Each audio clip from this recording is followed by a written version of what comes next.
சமூகத்தினுடைய மிகப்பெரிய மாற்றத்தை உருவாக்கக்கூடியது கல்வி. கல்வி இருந்தால் சின்ன நாளை கூட மிகப்பெரிய நாடு ஒன்றும் பண்ண முடியாது. நம்ம சமூகம் எவ்வளவு படுகொலையில போயிட்டு இருக்கு தெரியுமா?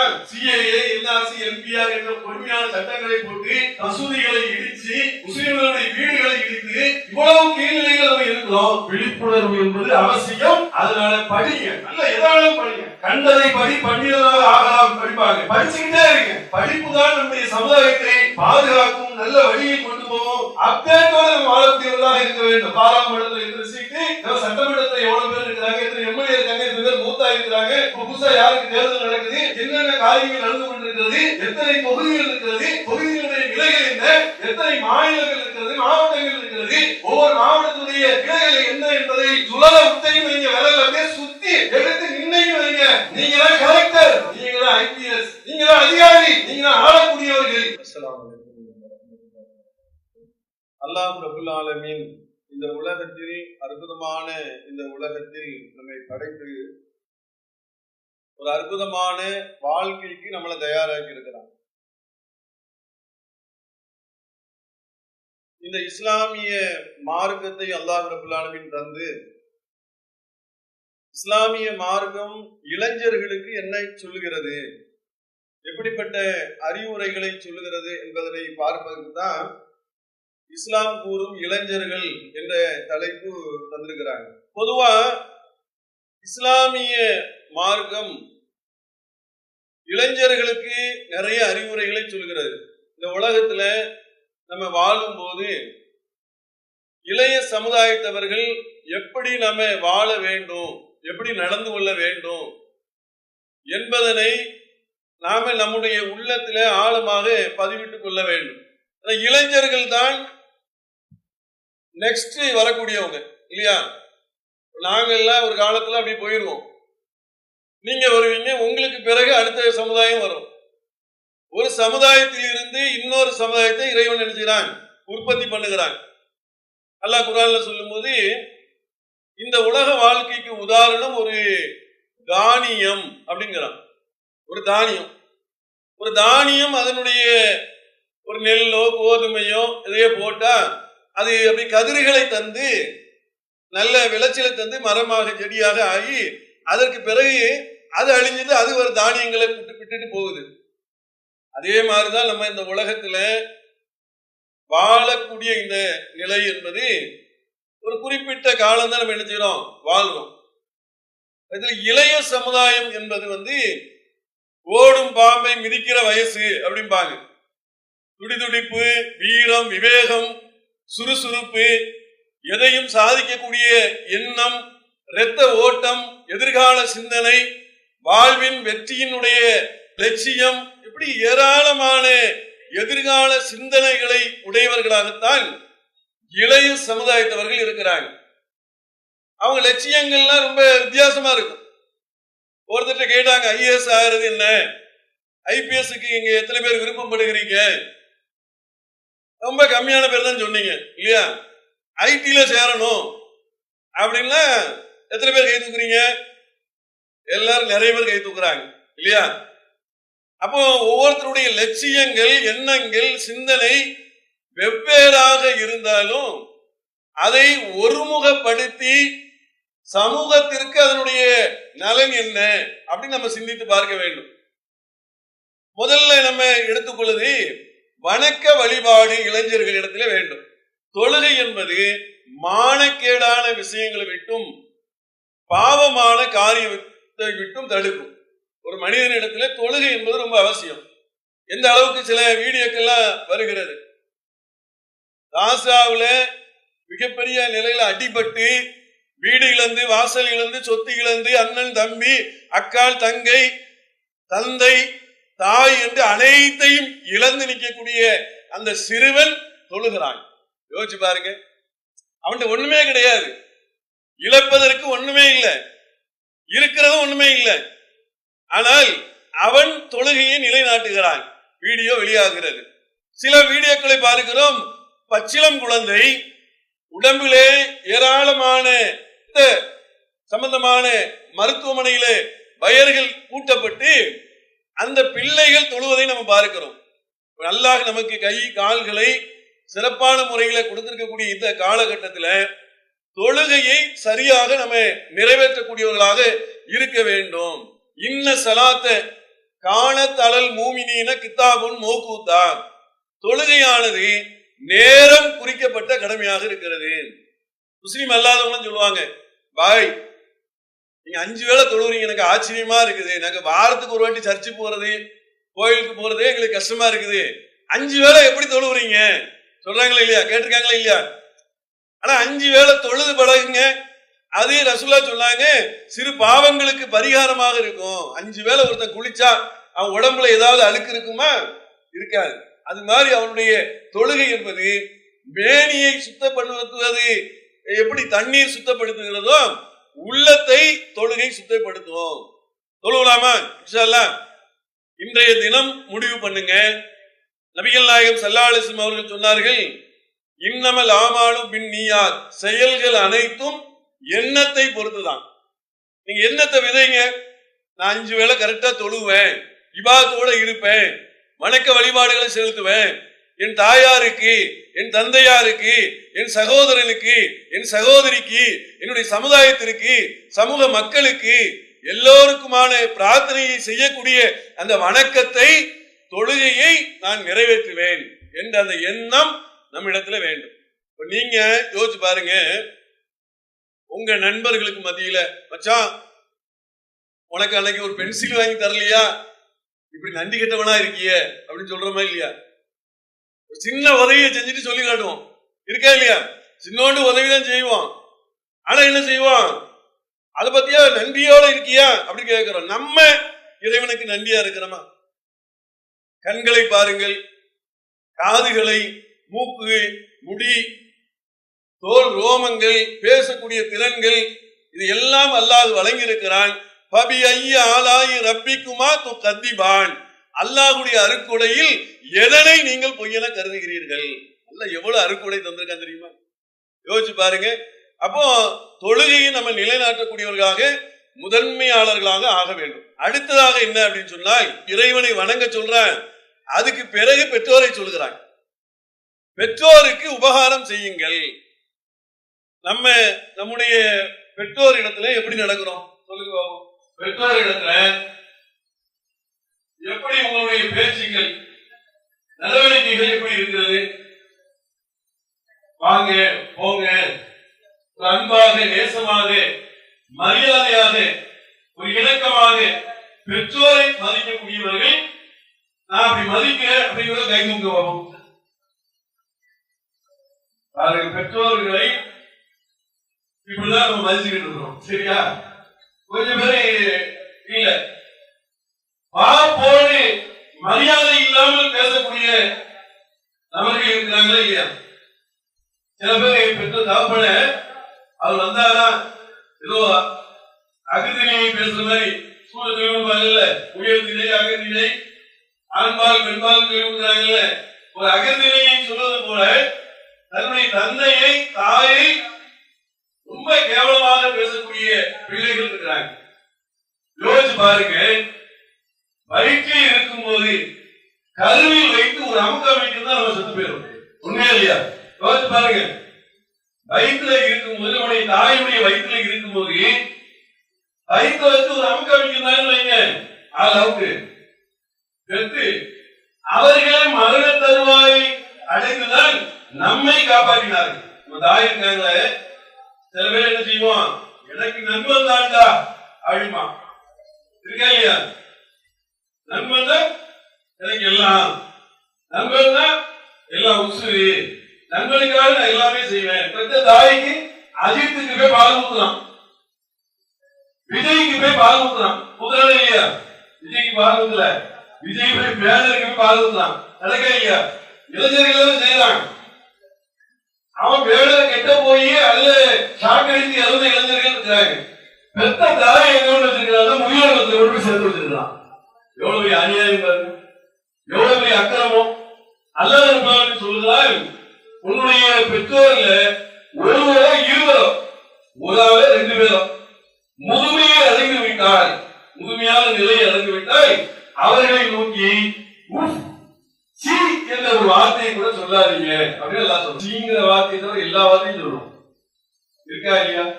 இன்னும் சொல்ல போனா நம்முடைய தாய் கூட மத்தவங்க பேசும்போது கேட்டுட்டு சொல்லுவாங்க, அசிங்கமா பேசுறார்கள், கெட்ட வார்த்தை போட்டு பேசுகிறார்கள், கேட்டுட்டு அப்படியே வாடா நண்பா அப்படின்னு போறோம்.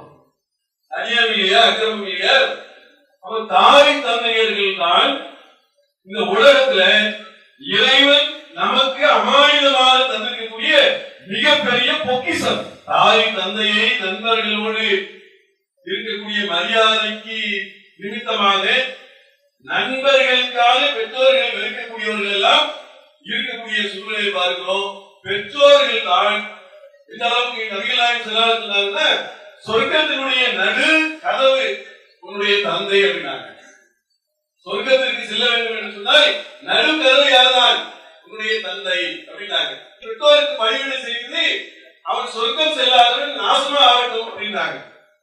பெற்றோருக்கு நீங்க உபகாரம் செய்யுங்க, அப்படி செய்யாம இருந்தா நீங்க நாசமா போங்க அப்படின்னு சொன்னாங்க. அப்ப முதல்ல நம்ம கவனிக்க வேண்டியது என்னன்னா, நம்மளை பெற்று எடுத்திருக்கிறார்கள் இல்லையா? யோசிச்சு பாருங்க. அப்போ நம்ம சொத்து வேணும், சுகம் வேணும், அவங்க சாப்பிடுற சாப்பாடு, உணவு, மத்தெல்லாம் தேவை. ஆனா அவங்க சொல்லக்கூடிய அறிவுரை தேவைகள் நம்ம எடுத்துக்க கூடாது. பெற்றோர்களை புறக்கணிக்கக்கூடியவர்களாக நம்ம இருந்து விடக்கூடாது. நபிகள் நாயகம் ஸல்லல்லாஹு அலைஹி வஸல்லம் சொன்னார்கள், இந்த உலகத்திலேயே ஒரு மனிதன் அதிகமாக கடமைப்பட்டது யாருக்குன்னு சொன்னால் அவனுடைய தாய்க்கு தான். இரண்டாவது யாருக்கு? தாய்க்கு தான். மூன்றாவது யாருக்கு? அவனுடைய தாய்க்கு தான். நான்காவது யாருக்கு? அவனுடைய தந்தைக்கு. மூன்று இடத்துல தாய் தான். கடமையை செய்வதற்கு தான் உலகத்தில் நம்ம பிறந்திருக்கிறோம். ஜாலி அடிக்கிறதுக்கு இல்ல. நல்ல விளங்கிட்டாங்க. எத்தனையோ ஜீவராசிகளை இறைவன் இந்த உலகத்துல படைத்திருக்கிறான் இல்லையா? நம்மள மாதிரி வேற ஜீவராசிகள் படைக்கப்பட்டிருக்கிறது. அந்த கடமையை செய்வதற்கு தான் மனிதன் படைக்கப்பட்டிருக்கிறான் என்கின்ற அந்த உணர்வு நம்ம பெற்றோர்கள் விஷயத்துல பார்க்கிறோம். முஸ்லிம் பையன் சில பேர் வந்து இஸ்லாத்துக்கு வந்ததுக்கு காரணம் என்ன தெரியுமா? நிறைய பேர்த்த பேசியிருக்கிறோம். முஸ்லிம் பையன் இருக்கிறானே, அவன் பெற்றோரை அப்படி மதிப்பான், மற்றவர்கள் மாதிரி கிடையாது, அவ்வளவு அன்பா இருக்கிறான், அவ்வளவு நேசமாக இருக்கிறான். அப்ப பெற்றோர்கள் தான் இந்த உலகத்தில் இறைவன் நமக்கு அவர்கள் மூலியமாக தான் இந்த உலகத்தை காட்டினான். இறைவனை வணங்க வேண்டும், பெற்றோருக்கு உபகாரம் செய்ய வேண்டும் என்பது இரண்டாவது போதனையாக இஸ்லாம் நமக்கு சொல்லித் தருகிறது. மூன்றாவது என்ன? நண்பர்கள். சரியா? நட்புங்கிறது ரொம்ப அவசியம் தான் இல்லையா? நட்பு இல்லாம இந்த உலகத்துல நிறைய சாதனைகள் புரிவது என்பது கஷ்டம் தான். நான் பாடி ஒரு பொம்மை மாதிரி ஒரு ஓரமா ஒரு புறமா யாருக்கும் எந்த தொந்தரவும் இல்லாம எந்த நட்பும் இல்லாம யாருடையும் பழக மாட்டேன் அப்படிங்கிற நிலையில் நாம் இருந்து விடக்கூடாது. நட்பு என்பது அவசியம், நட்பு என்பது தேவை. இன்னும் சொல்ல போனா நண்பர்களால் தான் உலகத்தினுடைய ஏராளமான முன்னேற்றங்கள் இருக்கிறது. இப்ப ஈரான் அடிக்கிறார்ல, இஸ்ரேல் என்பது ஒரு குட்டி நாடு இல்லையா? இந்த சின்ன நாடு அரபு நாடுகளை எல்லாம் சுழல விடக்கூடிய அளவுக்கு இருந்தது என்று சொன்னால் அதற்கு பின்னணியில் இருக்கக்கூடிய அமெரிக்கா என்ற நட்பு. நல்லா விளங்கிட்டாங்க. இஸ்ரேல் கிடையாது, அது அமெரிக்கா தான். அமெரிக்கா தான் இஸ்ரேலை ராணுவ நிலைகளை வைத்து பயன்படுத்துகிறார்கள்.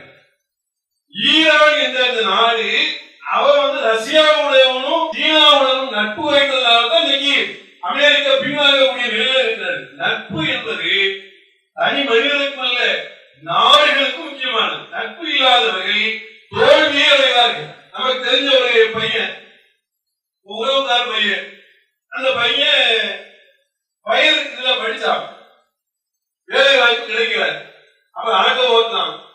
ஒரு நாளைக்கு பொருட்காட்சி இதுல வந்து பயிர் சம்பந்தமான இதெல்லாம் போட்டுப்பாங்க, பொருட்காட்சியில இருக்கும். அப்ப அங்க உள்ள பயிர் அதிகாரத்தை கேட்கும் போது அவர்கள் சொன்னது என்னன்னா, இந்த பையன் படித்தான், ஆனால் அவர்களோடு இருந்த நண்பர்களுடைய நட்பை அவன் தொடர்ந்திருந்தால் அவனுக்கு வேலை கிடைத்திருக்கும். எங்களுக்கு அப்படிதான் கிடைச்சது. கம்யூனிகேஷன் இருந்திருக்கும், ஒரு தொடர்பு இருக்கும். அது யாரும் பிரச்சனை இல்லை. மாற்று மருத்துவர்கள் நான் அவங்கள பழக மாட்டேன், பேச மாட்டேன் அப்படிங்கிற நிலையில் நம்ம இந்த நிலாவிலே வாழ்ந்துட்டு இருக்கோம், நட்சத்திரத்திலே வாழ்ந்துட்டு இருக்கோம், பூமியில தான் வாழணும். மற்றவர்களுடைய பழகக்கூடிய தன்மையை வளர்த்து கொள்ள வேண்டும். பழகினாலும் தொழுகை விட்டுறக்கூடாது. நோம்ப விடக்கூடாது. ஆனால் அனைவரிடத்தையும் பழகக்கூடிய தன்மையை வளர்த்துக் கொள்ள வேண்டும். ஆனா குர்ஆன் என்ன சொல்லுது அப்படின்னு சொன்னா, இறை மறுப்பாளர்களை உற்ற நண்பர்களாக ஆக்கிக் கொள்ளாதீர்கள் அப்படிங்கிறது. உற்ற நண்பர்கள் ரெண்டா பிரிக்குது. நட்பு என்பது வேற, உற்ற நண்பர்கள் என்பது வேற. ஒரு உற்ற நண்பர்கள் என்று சொன்னால் அவர்களிடத்தில் ஏராளமான விஷயங்களை பகிர்ந்து கொள்வோம் இல்லையா? ரொம்ப நேசமா பாசமா நம்முடைய கஷ்டங்கள், நம்முடைய அன்றாட ஆலோசனைகள் எல்லாத்தையும் பகிர்ந்து கொள்ளக்கூடிய அளவில் இருப்பவர்கள் தான் உற்ற நண்பர்கள். அப்படிப்பட்ட உற்ற நண்பர்களை இறை மறுப்பாளர்களை நீங்கள் ஆக்கிக் கொள்ளாதீர்கள். உற்ற நண்பர்கள் யாரு, நண்பர்கள் யாரு என்பதை இரண்டாக பிரித்து நண்பர்களை நீங்கள் தேர்வு செஞ்சுக்காங்க. உற்ற நண்பர்களை இறைவனை அஞ்சக்கூடியவர்களை உற்ற நண்பர்களாக ஆக்கிக் கொள்ளுங்கள். நட்புனால ஏற்படக்கூடிய நன்மை தெரியுமா? குர்ஆன்ல சொல்லுகிறார், ஆவணும் அதை விரும்பி வந்தக்குவா, நன்மையிலும் இறையச்சத்திலும் ஒருவருக்கொருவர் உதவி கொள்ளுங்க. ஒரு நன்மையான காரியம், இறையச்சமான காரியம், நண்பரோட நான் என்ன செய்யறேன், பாசமா நேசமா ஒரு உதவிகரமாக இருக்கிறேன். பாவமான காரியமா, ஓப்பா நீ வேலை பார்த்து ஓட்டி வந்து ஓடியா, நீ என்ன எங்க வச்சுக்கா கூப்பிடுற, நீ என்ன வந்து என்ன கூத்தடிக்க கூப்பிடுற, நீ என்ன என்ன தண்ணி அடிக்க கூப்பிடுற, நீ என்ன என்ன லவ் பண்ண கூப்பிடுற, நீ என்ன என்ன வந்து வீணான தேவையில்லாத மோசமான காரியத்துக்கு கூப்பிடுறேன்னு சொல்லக்கூடிய திறமை இருக்கணும் நமக்கு. எவனுக்கு நமக்கு பிடிக்காத ஒன்றை தைரியமாக சொல்லக்கூடிய திறன் இருக்கிறதோ அவன் தான் துணிச்சலானவன். அப்படி ஒரு புத்தகமே இருக்கிறாங்க, நோ சொல்ல கற்றுக்கொள். இல்ல எஸ் சொல்லுவோம் இல்லையா, நோ சொல்ல கற்றுக்கொள் அப்படின்னு புத்தகமே இருக்கு, படிங்க. நிறைய விஷயங்கள்ல நீ நோ சொல்ல கற்றுக்கொண்டால் உன்னுடைய நேரம் மிச்சமாகும், தேவையில்லாத காரியங்கள்ல இருந்து நீ விடுபட முடியும், சிந்தனையை தூண்டக்கூடிய காரியங்கள்ல செயல்பட முடியும். நம்மை யாரும் அடிமைப்படுத்த முடியாத அளவுக்கு தெளிவான உடையவர்களாக நாம் இருப்போம். ஃப்ரெண்ட்ஸுக்கு நோ சொல்ல கத்துக்கணும். எல்லாம் ரைட் ரைட் போலாம் போலாம் அதாம இருக்காம இருக்க இப்படி இருக்கக்கூடாது சரியா? அப்படி நோ சொல்வதற்கு நமக்கு திறன் இருக்கணும். இப்ப பாருங்க, இந்த போர்க்களத்துல கூட பார்த்தோம். இன்னும் சொல்ல போனாங்க, அமெரிக்காவுடைய ஆயுதங்கள் இஸ்ரேலுடைய ஆயுதங்கள் நிறைய இருக்குதான் செய்யுது, இல்லாமலாம் இல்லை. அவன் நினைச்சா மிகப்பெரிய அளவில் அடிக்கக்கூடிய அளவுக்கு அவனுடைய ஆயுதம் இருக்கிறது. ஆனாலும் தைரியமாக நின்று துணிச்சலாக நீங்கள் ஆரம்பித்தீர்கள், நான் முடிப்பேன் அப்படின்னு சொன்னாங்க இல்லையா? அதான் தைரியம், துணிச்சல். அப்ப நம்ம இளைஞர்களுக்கு மத்தியில பழக்க வழக்கங்கள் வைங்க, கெட்ட நட்பா இருக்கா, போப்பா வேலையை பார்த்து போயிட்டே இருக்கு, என்ன டிஸ்டர்ப் பண்ணாத சொல்ல தெரியும். இது நபிகள் அதான் சொல்றாங்க, மறுமையில அரசனுடைய நிழலுக்கு கீழே 7 பேருக்கு எல்லாம் இழந்துருவான். அரசனா என்ன, இறைவனுடைய சிம்மாசனம் சரியா? சூரியன் தலை உச்சிக்கு வந்து நிக்குமா, பயங்கரமான வெயில் அடிக்குமா, வெயில் அடிச்சு அப்படி நம்ம உடம்பெல்லாம் வேர்வையா சொட்டா இருக்குமா. அந்த நேரத்துல அரசனுடைய நிழலுக்கு கீழே 7 சாராருக்கு எல்லாம் இழந்திருப்பான். அதுல ஒரு சாரா தெரியுமா, அல்லாவுக்காக நேசம் கொண்டு அல்லாவுக்காக புரியும். நம்ம நினைப்ப அப்படி இருக்கா, டீ வாங்கி கொடுக்கணும் பிரிச்சிருவான் சரியா? பாருங்க, ஒரு சாய வாங்கி கொடுக்கல போட அவன் நட்பு வேண்டாம் போட அப்படின்னு தான். எதுக்கு சாய வாங்கி கொடுக்கலாம், பைக்கு கூட்டு போறதுங்க போட அவன் நட்பு நீனும் அப்படிங்கிறான்.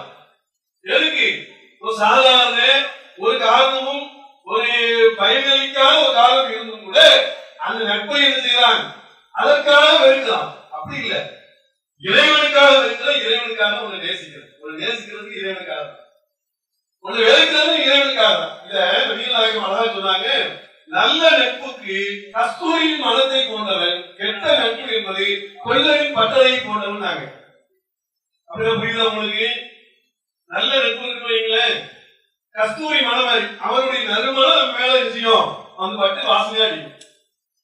ஒரு கெட்ட நட்புன்னு வைங்க, கொள்ளரை மட்டும்தான் இந்த ஒசாப்ப வேலை செய்யலாம்னு வைங்க, அவங்க போய் பழகிட்டு வரணும், நீங்க உடம்புல என்ன செய்யும் சரியா இருக்குல்ல. ஒருத்தர் குடியாதான் இருக்கிறாங்க இல்லையா, ஒரு குடியாதான் இருக்கிறான், குடியாத நமக்கு நண்பன் ஆகிட்டாங்க, அவன் நம்ம பிடிக்கல, அவனை குடிச்ச எப்படி சேர்த்து பிடிப்பான் இல்லையா? நீ அடைக்கல் கொடுத்தியா, அதை பண்ணியா, இதை பண்ணியா. நல்ல நட்புன்னு வைங்க, தொழுவு போடாம, படிக்க போடாம, நாளைக்கு நல்ல தான தர்மங்கள் செய்ய போடாம நல்லதை தூண்டி கொண்டே இருப்பான். நல்ல நட்பு என்பது உங்களுக்கு நறுமணத்தை போன்றது, கெட்ட நட்பு என்பது நாசத்தை போன்றது என்று சொன்னார்கள் நபிகள் நாயகம். அடுத்து என்ன? கலாச்சாரம். கல்வினால கலாச்சாரம். கலாச்சாரம் என்ன? கலாச்சாரம் என்பது ஒவ்வொரு மதத்தவர்களுக்கு இருக்கிறது, ஒவ்வொரு நாடவர்களுக்கு இருக்கிறது, ஒவ்வொரு சமூகத்தவர்களுக்கும் இருக்கிறது இல்லையா? நமக்கு உள்ள கலாச்சாரம் என்று நபிகள் நாயகம் ஸல்லல்லாஹு அலைஹி வஸல்லம் காட்டி தந்திருக்கிறார். ஆனால் இன்றைக்கு சமூகத்தினுடைய நிலை என்ன தெரியுமா? பிற மத கலாச்சாரத்தை காப்பி அடிக்கிறோம். என்ன செய்யணும்? பச்சை குத்தக்கூடாது அப்படின்னு ரசூலுல்லாஹ் சொல்லியிருக்காங்க இல்லையா? ஒரு காலத்துல ரவுடிகள் தான் பச்சை குத்திக்கிட்டு இருந்தாங்க. அந்த காலத்துல நாங்களாம் சின்ன பிள்ளையா இருக்கக்கூடிய நேரத்துல ரவுடிகள் பச்சை குத்திருப்பாங்க, போலீஸ்காரன் பிடிச்சி அதுக்காக வேண்டிய ஜெயில போடுவோம், அதுக்கு அடிபடும். இன்னைக்கு என்னன்னா டாக்டர் பச்சை குத்திருக்கிறார், மருத்துவம் படிக்கிறார்கள், அவர்கள் அட்ரஸ் செஞ்சுக்கிறாங்க, இதுல அதுல இதுல எழுதி ஆணும் பெண்ணும் இல்லையா? அது முடி வெட்டது பாருங்க, ரசூலுல்லாஹ் ஒரு பக்கம் ஏற்றி ஒரு பக்கம் குறையாதுனாங்க.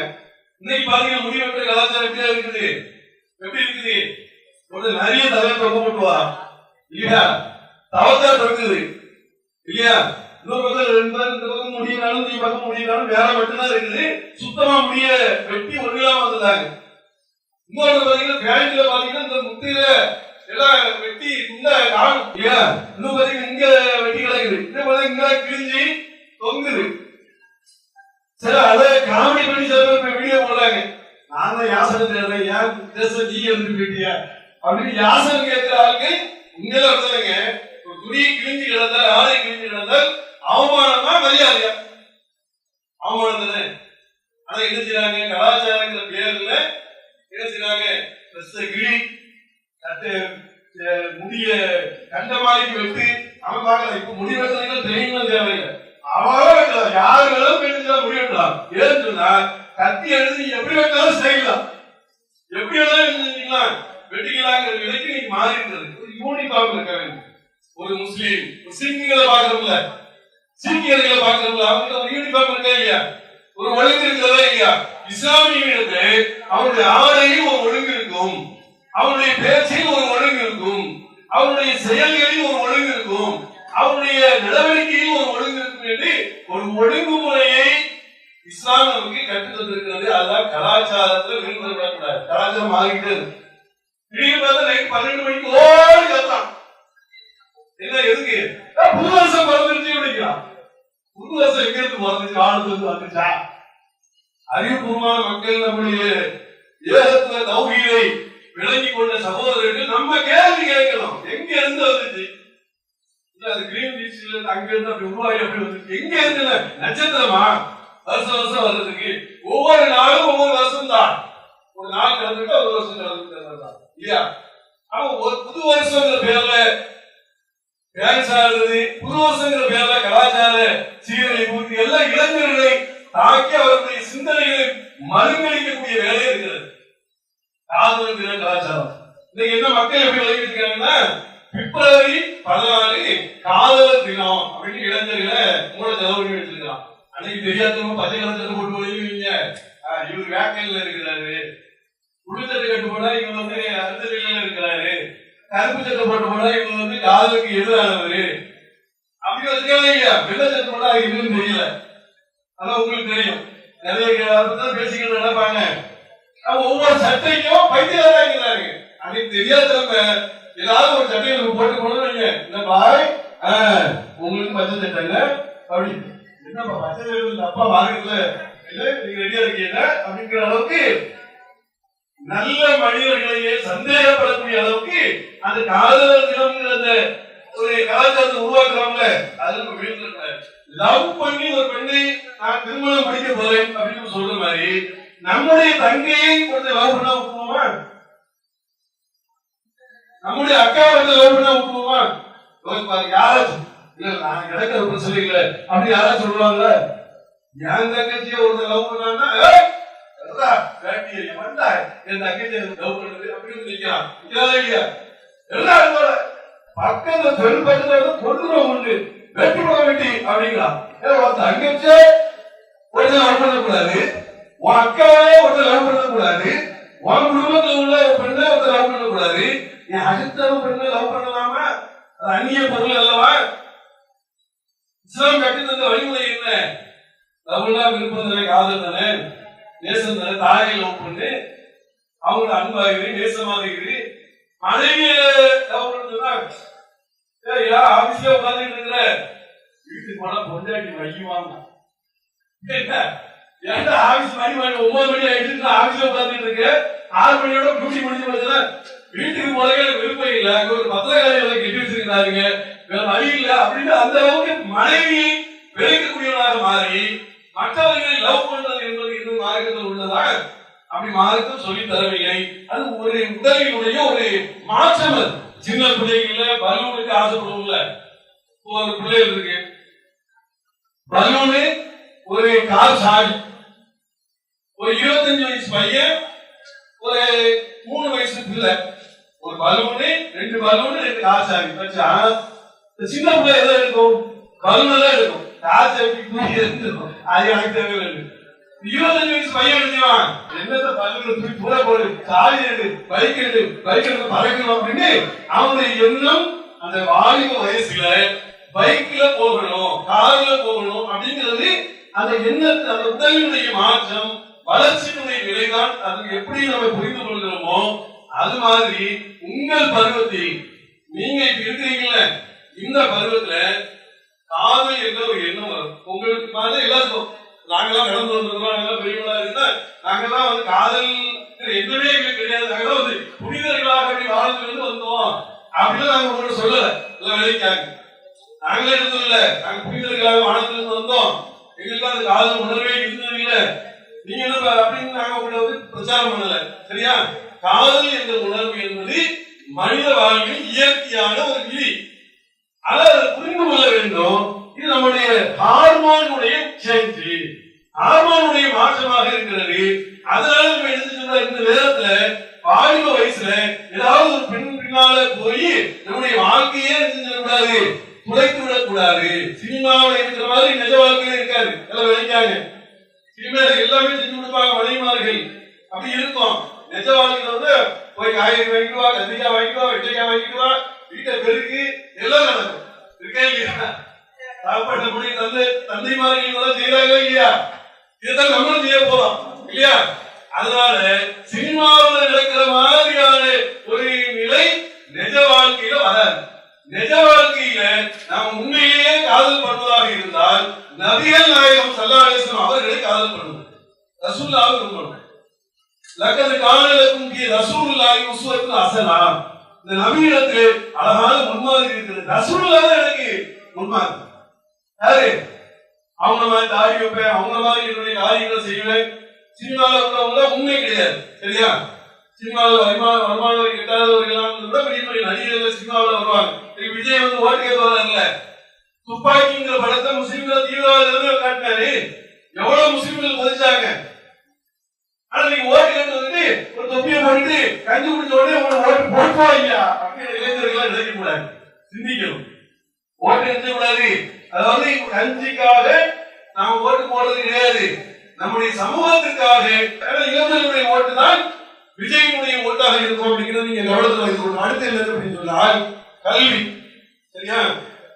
கல்விதான் வந்து ஒரு சமூகத்தினுடைய மிகப்பெரிய மாற்றத்தை உருவாக்கக்கூடியது கல்வி. கல்வியை வந்து ஒருத்தர் பறிச்சுக்கிடவே முடியாது. உங்க வீட்டுல ஒரு சொத்து எது வேணாலும் பறிச்சுக்கிடலாம். அல்லாஹ் குர்ஆன்ல சொல்றான், ரப்பி சித்னி இல்மா, இறைவா எங்களுக்கு கல்வி ஞானத்தை அதிகப்படுத்தித்தான். கல்வி இருந்தால் சொன்னாங்கல்ல, ஒரு சின்ன நாடை கூட மிகப்பெரிய நாடு ஒன்றும் பண்ண முடியாது. ஒரு பிரதமர் ஒரு வேலையை தூக்கினா கூட அவருடைய கல்வியினால் திரும்பவும் கருத்தாக மாறுகிறார். காரணம் என்ன? கல்வி, படிப்பு. நம்ம சமூகம் எவ்வளவு படுகொலையில போயிட்டு தெரியுமா? சிஏஏ, என்ஆர்சி, என்பிஆர் என்ற கொடுமையான சட்டங்களை போட்டு மசூதிகளை இடிச்சு, முஸ்லிம்களுடைய வீடுகளை இடித்து, நமக்கு ஏராளமான இருக்கக்கூடிய உரிமைகளை, அப்துல் கலாம் ஆசாத்துடைய கல்வி உதவித்தொகை என்று 200 கோடி ரூபாய் அளவுக்கு தமிழ்நாட்டுக்கு வரும் வருடம். அதையெல்லாம் கேன்சல் பண்ணி விட்டாங்க பாஜக அரசு. சுத்தமா கிடையாது. இவ்வளவு கீழ்நிலையில் நம்ம இருக்கிறோம். நம்ம விழிப்புணர்வு இல்லாமல் இருக்க கண்டிப்பாக விழிப்புணர்வு என்பது அவசியம். அதனால படிங்க, நல்ல எதாலும் படிங்க. கண்டதை படி பண்டிதராக ஆகலாம் படிப்பாங்க. படிச்சுக்கிட்டே இருங்க, எதை வேணாலும் புரிஞ்சுக்கிட்டே இருங்க. எல்லா விஷயங்களையும் கல்வியை தேடுங்க. படிப்பு தான் நம்முடைய சமுதாயத்தை பாதுகாக்கும், நல்ல வழியில் கொண்டு போவோம். ஒரு கலெக்டராக இருந்தால் ஒரு ஆர்டர்ல ஏராளமான பிரச்சனைகளை தீர்க்க முடியும். பாருங்க, ஒரு ஐஏஎஸ் ஆக ஐபிஎஸ் ஆக நீங்கள் மாறினால் எக்கச்சக்கமான ஆர்டர்களை ஏற்படுத்தி ஒரு சமூகத்தையே ஒரு பாதுகாப்பு கட்டமைப்புல கொண்டு வர முடியும். அதுல கல்வி என்பது அவசியம். நபிகள் நாயகம் ஸல்லல்லாஹு அலைஹி வஸல்லம் அவர்கள் எதிரியை சொல்லி உங்களுக்கு விடுதலை வேண்டும் என்று சொன்னால் எந்த முஸ்லிம்களுக்கு கல்வியை கற்றுக்கொண்டு விடுதலை அடைய சொல்லி அல்லாஹ் எடுத்துட்டான், கட்டளையிட்டான். ரசூலுல்லாஹ் அதை சொன்னார்கள், உங்களுக்கு விடுதலை வேணுமா, எதிரிகள் விடுதலை வேணுமா, எங்க முஸ்லிம்களுக்கு கல்வியை கற்றுக் கொடுத்து போ. அப்படிங்கிற அளவுக்கு கல்வி முக்கியம் இல்லையா? அதனால படிப்புக்கு நேரம் செலுத்துங்க, நேரத்தை வீணடிச்சிடாதீங்க. அடுத்து வெற்றி தோல்வி. வெற்றி தோல்விதான் இன்னைக்கு உங்களை பயமுறுத்திக்கிட்டு இருக்கும். எங்களை மாதிரி ஆண்களுக்குள்ள குறிப்பிட்ட ஏழு தாழ்ந்த பிறகு எதாயிரும், 40 வயசு கடந்த பிறகு சரி நம்ம மறுமையை நோக்கி போயிட்டு இருக்கிறோம், சில கடமைகளை செஞ்சுட்டு போயிட்டே இருப்போம் இப்படின்னு தோணும். இந்த வயசுக்கு நீங்க வரும்போது உங்களுக்கு அப்படி தோணும். ஆனா உங்களுக்கு என்ன, ஜெயிப்போமா ஜெயிக்க மாட்டோமா, படிப்போமா படிக்க மாட்டோமா, நாளைக்கு வேலை கிடைக்குமா, இல்ல மாட்டு ரிக்ஷா வண்டி ஓட்டுவோமா, மாட்டு வண்டி இருப்போமா, கொத்தவாடி சாவடியில போய் மூட்டை இருப்போமா. எங்க அம்மா வேற அதே சொல்லிக்கிட்டே இருக்கு, எங்க அப்பா வேற எங்க அத்தா வேற ஒரே நீ ஒழுங்கா படிக்கல மூட்டை தான் தூக்க போற என்று ஒரே சொல்லிட்டு இருக்கிறாங்க. ஒழுங்கா மூட்டை தூக்கினா என்ன ஆகுது, ஃப்ரெண்ட்ஸுங்க எல்லாம் கேள்வி பண்ணுவாங்களே, நம்ம லைஃபே முடிஞ்சு போச்சு, நமக்கு எவன் பண்ணு கொடுப்பான். இதெல்லாம் இவ்வளவு கவலைகள் இருக்கிறது இருக்கா இல்லையா? படிச்சாதான் அறிந்ததுல பொண்ணு கிடைக்கும் சொல்றேன். அது மார்க்கத்துல சில விஷயங்கள் இருந்தாலும் உலகத்தினுடைய நடைமுறைகள் சொல்றது, படிச்சு முன்னேறினால் வாழ்க்கையினுடைய பல அம்சங்களை நீங்கள் பெற முடியும். அப்ப படிப்பு என்பது முக்கியமாக இருப்பதனால நீங்க அதற்காக நேரங்களை செலவு செய்யணும். தோல்வியை கண்டு நீங்க தளர்ந்து விடக்கூடாது. தோல்வி எல்லா நிலையிலும் தோல்வி வந்துட்டே தான் இருக்கும். இன்னும் சொல்ல போனா தோல்விதான் வெற்றியினுடைய படிக்கற்கள். ஒவ்வொரு தோல்விகளையும் எதிர்கொள்வதற்கு நம்ம தயாராக இருக்கும். அடா அடி அடி இன்னும் தைரியமா இருப்பேன், இன்னும் தைரியமா இருப்பேன். எப்போ ஒரு உலகத்துல எல்லா நாடுகளிலுமே அதிகமான ஆயுதங்கள் வலு சேர்க்கப்பட்டதுக்கு காரணம் என்னன்னு சொன்னால், எந்த நாடு அடக்குமுறைக்கு ஆளாக்கப்பட்டதோ அந்த நாட்டில் தான் ஏராளமான ஆயுதங்களை இன்றைக்கு உருவாக்கி இருக்கிறார்கள். உண்மையா இல்லையா? அப்ப எதிர்ப்பு வரும்போதுதான் நமக்கு எதிர்ப்பு சக்தி வரும். தோல்வியை கண்டு துவண்டு விடாதீர்கள், வெற்றியின் பால் செல்லுங்கள். வெற்றியை கண்டு மயங்கி விடாமல் அடுத்தடுத்து மௌத்தாவது வரைக்கும் நம்முடைய வாழ்க்கையில வெற்றி அடைந்து கொண்டே இருப்போம், படித்துக் கொண்டே இருப்போம், சமூகத்துக்கு ஒரு பணி செஞ்சு கொண்டே இருப்போம் என்று சொல்லி வெற்றி தோல்விகளை சரியாக தீர்மானிக்க வேண்டும். 1 மார்க் 2 மார்க் 10 மார்க் போயிடுச்சு, 10 மார்க் போட இல்லையா, தாப்பனார் திட்டினார் போய் கோத்தாயிட்டேன், கோத்தாருக்கு தற்கொலை முடிவு எடுக்கிறான். தாப்பனார் போய் சாதிச்சுட்டாரா? ஒரு ஆசை, அவனுடைய ஆசை. அது சொல்லுவாங்கல்ல, எங்க தாத்தா மாதிரி டாக்டர் படிக்கணும்னு ஆசைப்பட்டாங்க, முடியாம போச்சு. தாத்தா டாக்டர், எங்க தாத்தாவும் ஆசைப்பட்டாரு. எங்க அப்பா மாதிரி ஆசைப்பட்டாரு. உங்க அப்பா டாக்டரா? இல்ல எங்க அப்பாவும் ஆசைப்பட்டாரு. அப்படிங்கிற கதையில வச்சுக்கா ஆசைகளை நம்ம திரிப்பார்கள். ஆனால் நமக்கு கடமை இருக்கிறது என்பதை கவனத்தில் வைத்துக் கொள்ள வேண்டும். அடுத்து என்ன அப்படின்னு சொன்னா, சமுதாயத்தின் மீது அக்கறை இருக்கிறது. எல்லா பீப்புளும் அவங்க சமுதாயத்துக்கு அக்கறை இருக்காங்க. பிராமண சமூகத்தை ஏன் அப்படி சொல்றாங்கன்னு சொன்னா, பிராமணர்கள் இருக்காங்கல்ல, அவங்க 0.2 தான், ரொம்ப கம்மியானவர்கள் தான் இருக்கிறாங்க. ஆனால் எங்கேயாவது ஆடு மாடு மேய்க்கிற நிலையில அவங்க இருக்காங்களா? ரிக்ஷா வண்டி இருக்கிறாங்களா? அல்லது ஏதாவது ரோட்டி வியாபாரம் பண்றாங்களா? எல்லா உயர் படிப்புகள்ல, உயர் வேலை வாய்ப்புல எல்லா இதையும் அலங்கரிக்கக்கூடியவர் யார் என்று சொன்னால் பிராமணர்கள் படித்து அந்த நிலையை அடைந்திருக்கிறார்கள். நமக்கு அறிவு இல்லையா? நம்ம படிச்சாலும் அதை படிச்சாங்க. முயற்சி எடுக்க வேண்டும். 3 மணிக்கு எழுந்து படிக்கிறான், 4 மணிக்கு எழுந்து படிக்கிறான். நம்ம 7 மணிக்கு 8 மணிக்கு அம்மா கஞ்சி எங்கம்மா, சாப்பாடு எங்க, சப்பாத்தி எங்க, ரொட்டி எங்க, இந்திச்ச உடனே நம்மளால சாப்பாடு தான் கேட்கிறோம். இருக்கா இல்லையா? நாட்கள் நேரங்களை வீணடிப்பதன் மூலியமாக நம்முடைய வாழ்வினுடைய பல விஷயங்கள் தோல்வி நிலையாகிறது. சமுதாயத்தின் மீது அக்கறை கொண்டவர்களாக நம்ம இருந்து, இந்த சொன்னாங்கல்ல எல்லா விஷயத்தையும் அப்டேட் நான் வச்சிருப்பேன், எனக்கு எந்த கேள்விகளும் கேள்வி பாயும் அப்படிங்கிறது, எதை வேணாலும் கேளுங்க, கரெக்டா நான் சொல்லுவேன். அப்ப அதுதான் நம்மளை உற்சாகப்படுத்தும். அடுத்து என்னன்னு சொன்னா சமூகவியல்.